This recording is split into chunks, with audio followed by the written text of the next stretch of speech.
How dare you? How dare you say this is a choice? But even worse, how dare you say it disappoints? It disgusts me how you heard her. You claim to love your daughter and let her decide, and you make her feel discouraged like who she is isn't right. You can't be proud of her on the inside. It's tough enough to be gay in a place they want to escape, and then once she's out, you have the audacity to say it's not allowed. In your realm of perfection, of your heaven, in your idea of existence. Do you remember? New Year's Eve of 2017. We saw the fireworks, but she was too scared to kiss me. How does that make you feel? That you instill fear where there should be love? And then a few months later, tell her she's a bad influence for that innate part of who she is. How dare you? The crazy thing is, I could see both sides.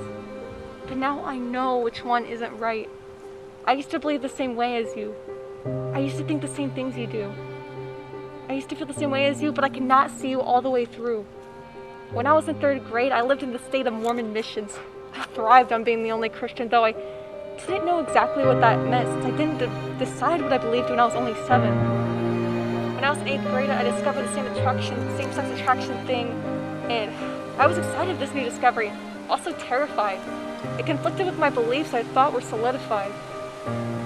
When I was in 10th grade, the cage my brain broke out of its chains and kept the prisoner set free from my beliefs, and I changed. It's never been the same. I've known that I've been a lesbian for 2 years now, but it took me it took a process for me to actually fully accept myself because I've grown up in a Christian home, so thank you. It shifted my mind. I'm no longer afraid of how I live my life. I'm no longer afraid to say to my parents that one day I'll have a wife. Because of brainwashed memories saying that I would go to Hades, even from my mom. Eventually I learned she was wrong. But at the time it was so hard. 2 years I suffered. But now I've recovered from that internal war, where the shiny swords reminded me of that beautiful love that I craved. But I knew if I got too close, I would remain in eternal torment and defeat. A slash for every thought and every touch that was against what I was taught. But now, I am free. I am free to think, and I refuse to keep silent and not help others break from this internal violence that was influenced by their mothers and fathers. I know they didn't mean to, but they need to give their kids room to let them think for themselves before they're left with defective brain cells that's passed down from generation to generation with little changes based on what the year is with no real progression. Can't you see? It's the same pattern, but with different religion based on the region. In 11th grade on April 27th, I met my future girlfriend. My love, your daughter. I saw the same pattern, afraid to be herself because of family matters.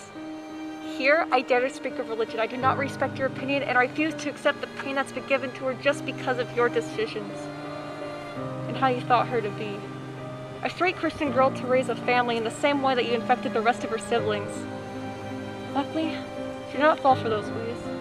However, it still affects her, and that she doesn't deserve the respect that you give her, or should I say, lack thereof. Even if you don't agree, or don't believe, that homosexuality is as authentic as a diamond, then just know there's a person behind the cover.